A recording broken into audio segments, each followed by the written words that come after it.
नमस्कार दोस्तों, मैं मनोज विद्यार्थी। मैं आज संत श्री आसाराम बापू जी के आश्रम में हूँ और आज मेरे साथ यहाँ पर मौजूद है राहुल भाई, जो भोपाल आश्रम से आए हुए हैं। और ये हृदय भाई है तो मुंबई के, लेकिन गुरुकुल का दौरा करते रहते हैं।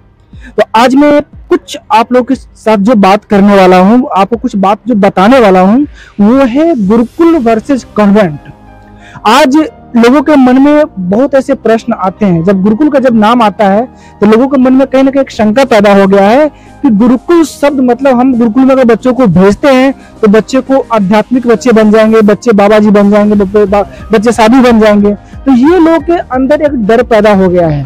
तो आज मैं इसी डर को दूर करने के लिए मैं राहुल भाई से बात करूंगा और हृदय जी से बात करूंगा। क्या वाकई में अगर बच्चों को गुरुकुल में भेजा जाए तो बच्चे क्या वहां पे क्या साधु बन जाएंगे, क्या जो घर जो संसारिक होते हैं संसार से दूर हो जाएंगे? तो सबसे पहले मुझे राहुल भाई ये बताइए कि बहुत ऐसे लोगों को मन में ये सवाल है कि अगर हम बच्चे को गुरुकुल में भेजते हैं तो गुरुकुल में बच्चे को लौकिक ज्ञान नहीं सिर्फ आध्यात्मिक ज्ञान दिया जाएगा। क्या सच है?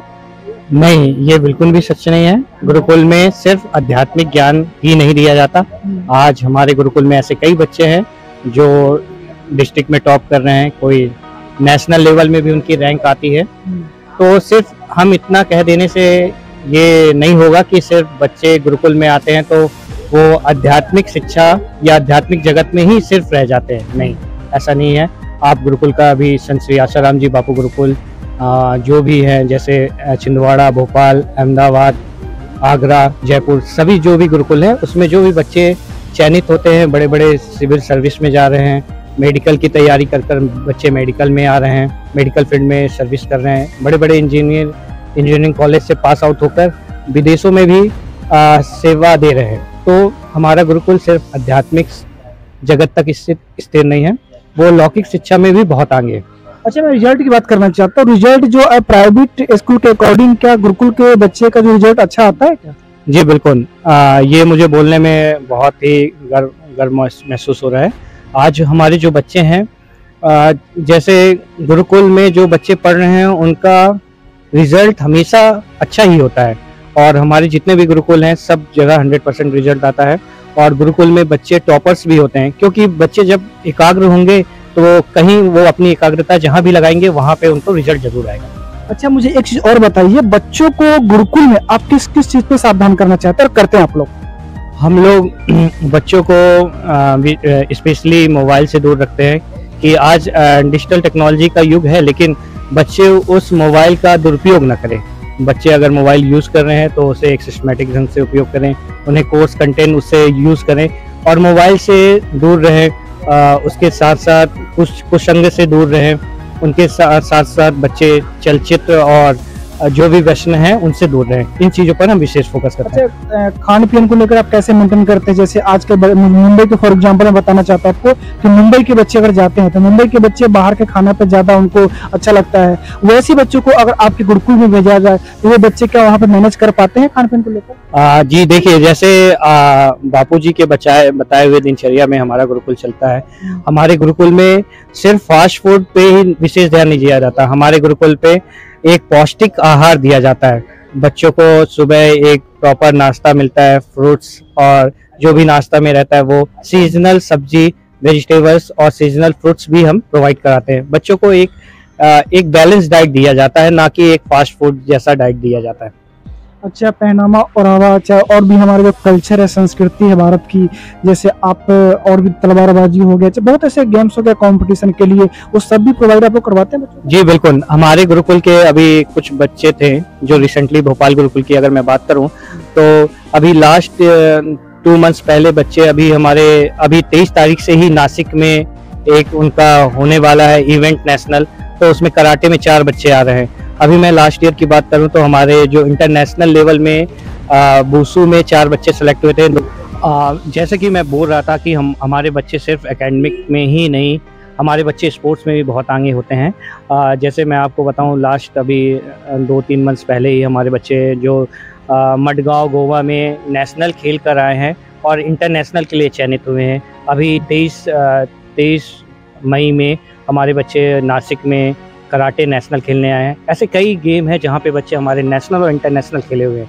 तो हम बच्चों को सिर्फ एकेडमिक के साथ साथ करिकुलम एक्टिविटी और सारी जो भी एक्टिविटीज़ हैं, चाहे रोबोटिक्स हो, चाहे कराटे हो, चाहे कोई भी एक मॉडर्न स्कूल का जो बेस होता है, हम सब उनको प्रोवाइड कराते हैं। अच्छा, मुझे एक चीज़ और बताइए, जो अभी आपका फ़ी वगैरह के बारे में मैं पूछना चाहता हूँ। फ़ी जो है, क्या जो प्राइवेट सेक्टर के स्कूल जो यहाँ पे है मुंबई के अंदर या भारत के जगह जगह प्राइवेट सेक्टर का कॉन्वेंट स्कूल है, तो वहाँ के फ़ी और गुरुकुल की फ़ी में क्या काफ़ी अंतर है या गुरुकुल का फ़ी कम है?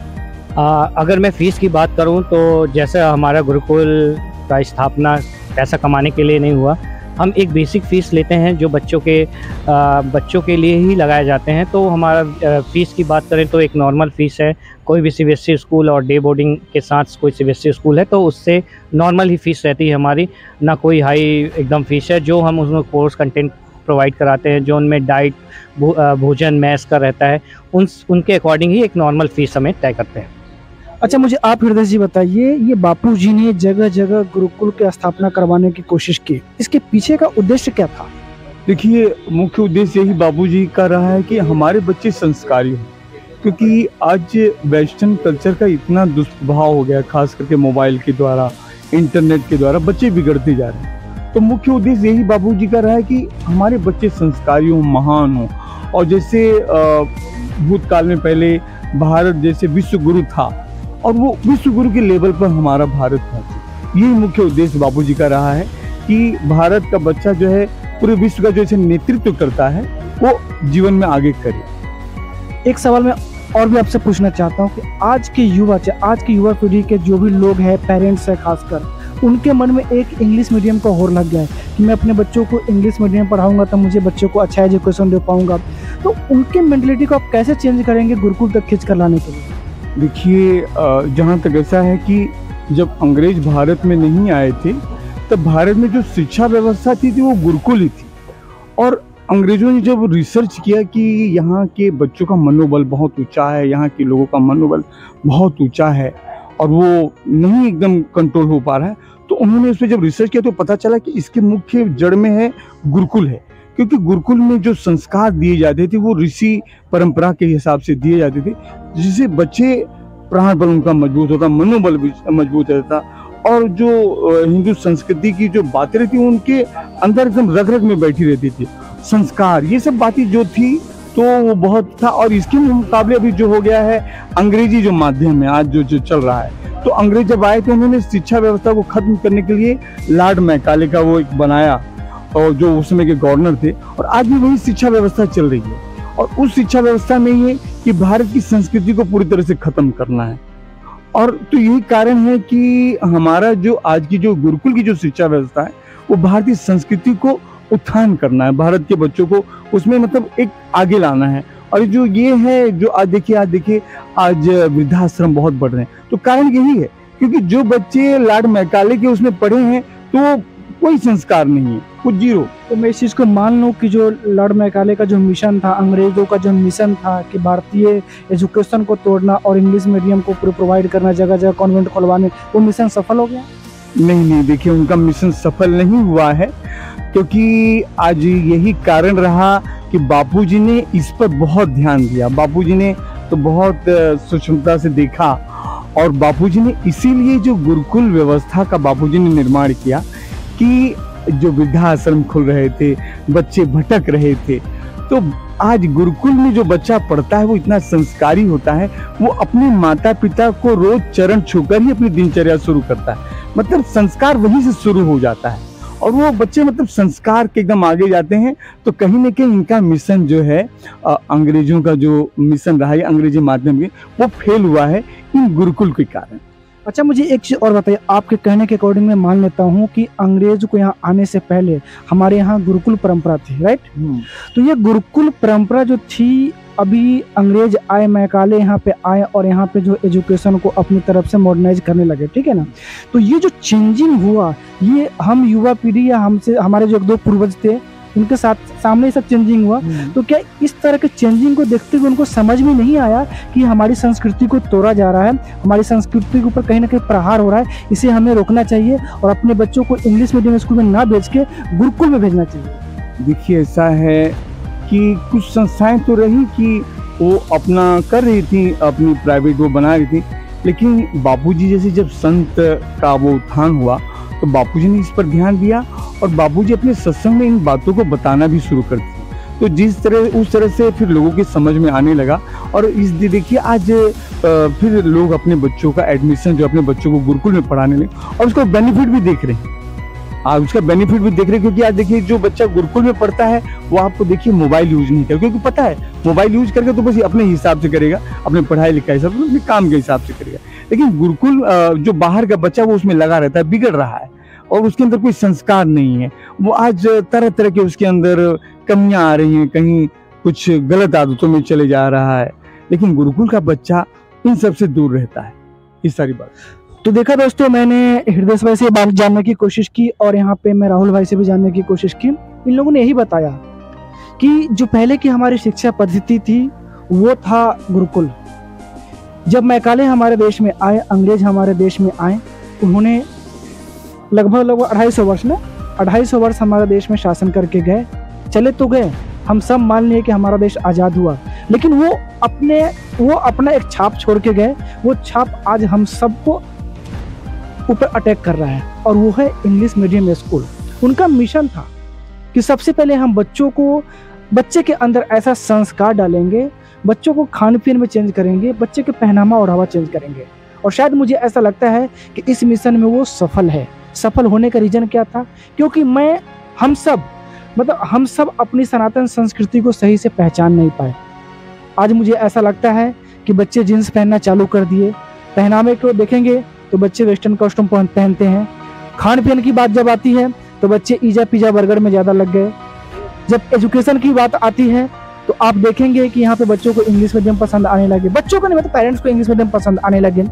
मैंने बहुत ऐसे पेरेंट्स से सवाल किया कि आप अपने बच्चों को इंग्लिश मीडियम स्कूल में क्यों पढ़ना चाहते हैं? तो उनका यही है कि पूरा सिस्टम इंग्लिश मीडियम होने जा रहा है, तो क्या करें? सरकार अगर इसके लिए नहीं सोच रही, सरकार इसके लिए एक्टिव नहीं हो रही, तो हम क्या करें? लेकिन मैं पेरेंट्स से कहना चाहता हूँ कि देखिए, सरकार आपसे बनती है, आपका भी दायित्व बनता है कि आवाज़ को उठाएं। जब आप भारतीय हैं, सनातनी हैं, तो आपका फर्ज बनता है कि जो आपका मातृभाषा हिंदी मीडियम है, चाहे जो भी क्षेत्रीय भाषा है, मराठी है, चाहे जो भी क्षेत्रीय भाषा है, तेलुगु है, कन्नड़, व्हाटएवर जो भी है, उस भाषा पे आपको फोकस करना चाहिए। क्योंकि हमारी पहचान हिंदी और क्षेत्रीय भाषा से है, ना कि इंग्लिश से। आज हम इतना इंग्लिश पे जोर दे रहे हैं, क्यों दे रहे हैं? वो तो हमारा भाषा नहीं है। आज इस चीज को देख के तो मुझे ऐसा लगता है कि अंग्रेजों का मिशन पूरा हो गया। भले इस देश से अंग्रेज चला गया, लेकिन वो अपना छाप और पहचान जो छोड़ के गया आज हमारे बच्चों के बीच बरकरार हो रहे हैं। भले शरीर से बच्चे दिखते हैं हिंदू, लेकिन उनके दिल के जो अंदर जो भावना भरी जाती है वो पूरी तरह क्रिश्चियन का हो जाता है। तो मैं देश की हर एक जनता से अपील करना चाहता हूँ कि आपको इस पैटर्न को समझना पड़ेगा। कन्वेंट वर्सेस गुरुकुल के पैटर्न को समझना पड़ेगा। आज जो हमारे संत महापुरुष है, जगह जगह पे गुरुकुल की पद्धति को फिर से लाना चाह रहे हैं। 300 वर्ष पहले जो हमारे देश में जो गुरुकुल पद्धति था, जो कहीं ना कहीं विलुप्त होता हुआ जा रहा है, उसको फिर से लाना चाहते हैं। तो इसमें आप सबको सपोर्ट करना पड़ेगा। आप सब देखिए ऐसा है कि अब देखिए अंग्रेजी ठीक है, अंग्रेजी से कोई खराब नहीं है, लेकिन जो अंग्रेजियत है वो खराब है। जो हमारा संस्कार है वो सही है, लेकिन अंग्रेजी पढ़ाई के हिसाब से ठीक है, नॉलेज के हिसाब से ठीक है। वो अभी देखिए हमारे जितने बहुत सारे गुरुकुल हैं कि हिंदी मीडियम है, गुजराती मीडियम भी हैं और अंग्रेजी भी उसमें पढ़ाई जाती है, तो वो बात अलग है। मतलब अंग्रेजी कहीं बुरी नहीं है, गलत नहीं है। आज हमारे जो कई सारे गुरुकुल हैं सिर्फ वहाँ ओनली इंग्लिश ही मीडियम है, ठीक है। नहीं देखिए, जहाँ तक आपने बोला ना कि अंग्रेजी कोई गलत नहीं है, लेकिन मैं तो एक चीज बोलूंगा, जो चीज हमारे संस्कृति को बर्बाद कर रहा है वो हमारे लिए गलत है। मैं तो सीधे फैक्ट बात बोलता हूँ। जो चीज हमारे लिए, अगर मान लें कि अगर ये जहर है, इसको खाने से मुझे नुकसान हो सकता है, तो ये गलत है ना, है कि नहीं है? तो अंग्रेजी अगर हमारे संस्कृति को तोड़ रहा है, हमारे सनातन को खत्म करता हुआ जा रहा है, तो हमारे लिए गलत है, 100% गलत है।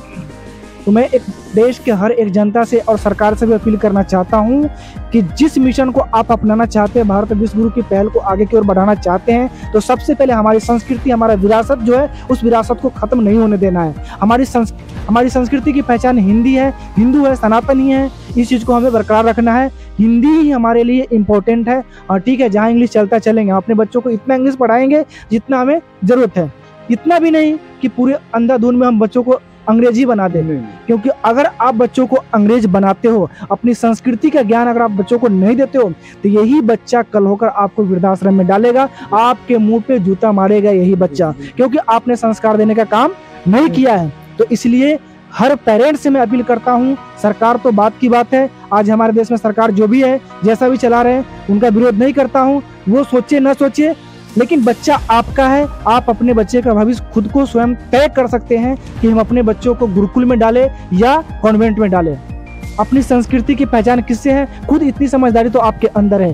तो इसलिए मैं आप सबसे अपील करना चाहता हूं कि गुरुकुल की परंपरा को और कॉन्वेंट की परंपरा को, जो कॉन्वेंट का मिशन है और जो गुरुकुल का मिशन है, ये दोनों में काफी जमीन आसमान का अंतर है। मैं आपको बता भी देता हूँ लाइन के लिए, कॉन्वेंट का मिशन यही है कि भारत को फिर से हमें गुलामी की ओर ले जाना, और गुरुकुल का मिशन यही है कि जो हमारा विरासत था, गुरुकुल परंपरा था, जो राजा महाराजा और हमारे भगवान जो थे, हमारे जो पूर्वज थे। हाँ। और देखिए, कॉन्वेंट स्कूलों का एक मेन मुख्य ये रहता है कि वो बच्चों को मेंटली वो ईसाई धर्म की तरफ मोड़ते हैं। आप कॉन्वेंट स्कूलों में चले जाइए तो बच्चों को तिलक लगाने नहीं दिया जाता है, उनको रक्षा सूत्र बांधने नहीं दिए जाते हैं। बच्चियां अगर अपने तीर्थ त्योहारों में अगर अपने हाथों में मेहंदी लगाती हैं, वो लगाने, मतलब उनका मुख्य उद्देश्य रहता है वो कहीं न कहीं अपने कुछ ऐसे कार्यक्रम करते हैं कि बच्चों को ईसाई धर्म की तरफ मोड़ते हैं। मतलब उनका मुख्य रहता यही है। कॉन्वेंट का जो मुख्य उद्देश्य रहा है ये यही रहा है कि हिंदुस्तान की जो संस्कृति है, हिंदुओं के हिंदू संस्कार, उससे दूर रखना है। तो ये सारी बातों को हमारे अभिभावकों को, पेरेंट्सों को ध्यान देना चाहिए कि अगर भारत की संस्कृति को जिंदा रखना है, बच्चों को हिंदू रखना है, संस्कारी रखना है, तो कॉन्वेंट से आप दूर रहिए और अपने बच्चों को गुरुकुल में प्रवेश दिलाइए। हाँ, तो मैं यही कहना चाहता हूँ कि अगर आप बच्चों को संस्कारी बनाना चाहते हैं, बच्चों को अपनी जो भारतीय संस्कृति की परंपरा है उसे अगर ज्ञात कराना चाहते हैं बच्चों को, तो सबसे पहले आप गुरुकुल को अपनाइए। बेटर रहेगा यही। तो यही बच्चा कल होकर, जब बच्चे को संस्कार नहीं दे पाओगे, सिर्फ पढ़ाई ही कराओगे, तो यही बच्चा आगे चलकर आपके लिए जहर बन जाएगा। और यही बच्चा आपको गुरुकुल में वृद्धाश्रम में डाल देगा। यही बच्चा आपको वृद्धाश्रम में डाल देगा। अगर वृद्धाश्रम में नहीं डालेगा तो आपको घर से निकाल के बाहर कर देगा। जय हिंद, जय भारत।